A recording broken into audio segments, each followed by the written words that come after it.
Indonesia resmi membuka keran impor energi dari Amerika Serikat senilai 244 triliun rupiah. Ya, kamu tidak salah dengar. Donald Trump dalam pernyataan terbaru menyebut bahwa kesepakatan dagang dengan Indonesia membuat AS punya akses penuh ke pasar energi kita. Apakah ini bentuk kerjasama saling menguntungkan atau justru jebakan ekonomi dari raksasa minyak dunia? Dan mengapa Indonesia bersedia menerima kebijakan tarif 19% yang justru hanya dibebankan ke satu pihak kita? Yuk kita kupas tuntas dalam video kali ini.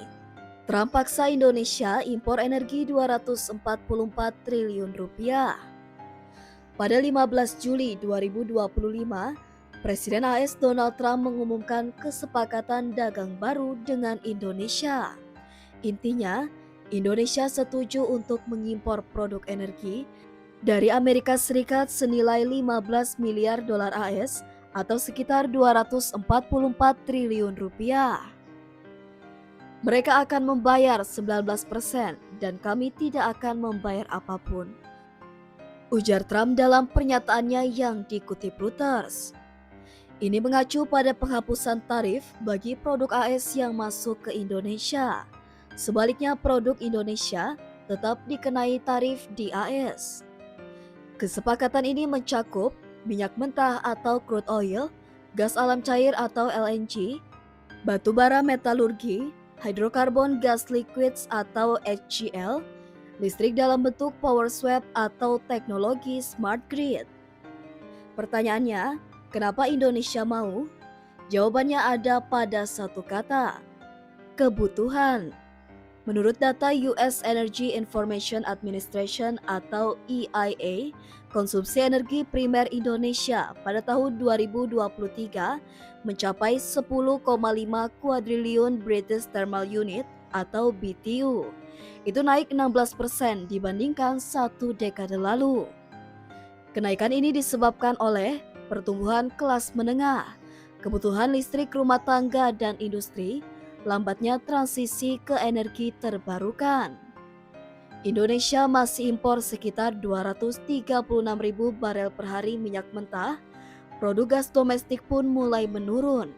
Solusinya beli dari AS.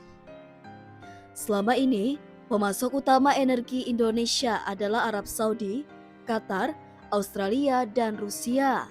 Tapi kini, AS mulai menggeser mereka. Dalam periode 2020 hingga 2024, ekspor energi AS ke Indonesia mencapai rata-rata 3 miliar US dollar per tahun. Tapi dengan kesepakatan baru ini, nilainya bisa melonjak hingga 50%.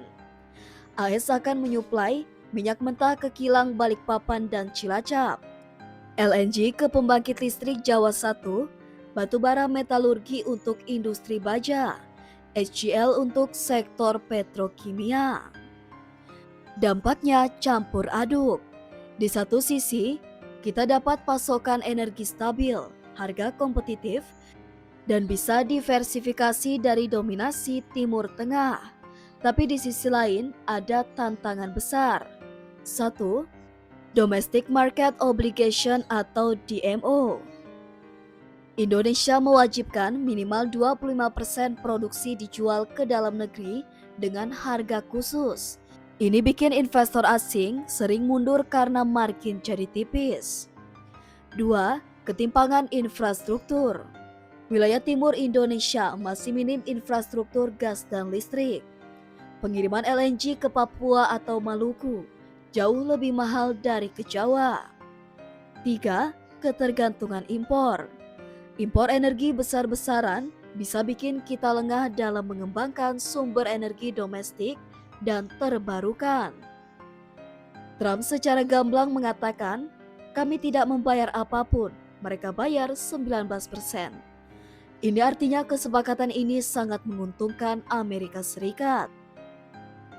AS mendapat pasar baru di Asia Tenggara, sementara Indonesia terpaksa menyerap produk energi mereka demi hubungan dagang. Tapi benarkah Indonesia buntung? Tidak sepenuhnya. Karena kita dapat pasokan energi saat demand domestik naik, AS jadi alternatif dari dominasi Teluk, potensi transfer teknologi dan pembangunan infrastruktur bisa dimanfaatkan. Kesepakatan ini terjadi saat geopolitik energi dunia sedang panas-panasnya. Perang Ukraina-Rusia, ketegangan Iran-Israel, hingga transisi EBT di Eropa, semua bikin negara-negara berlomba mengamankan pasokan energi. Indonesia, dengan populasi 283 juta dan pertumbuhan industri baja, petrokimia, serta kendaraan listrik, punya kebutuhan energi yang akan terus melonjak. Dengan kata lain, suka atau tidak, impor energi masih jadi bagian dari strategi nasional, dan AS tampaknya siap menjadi pemain utama di dalamnya. Jadi, apakah kesepakatan energi senilai 244 triliun rupiah ini bentuk kerjasama saling menguntungkan? Atau justru siasat cerdik Amerika untuk menguasai pasar energi Indonesia?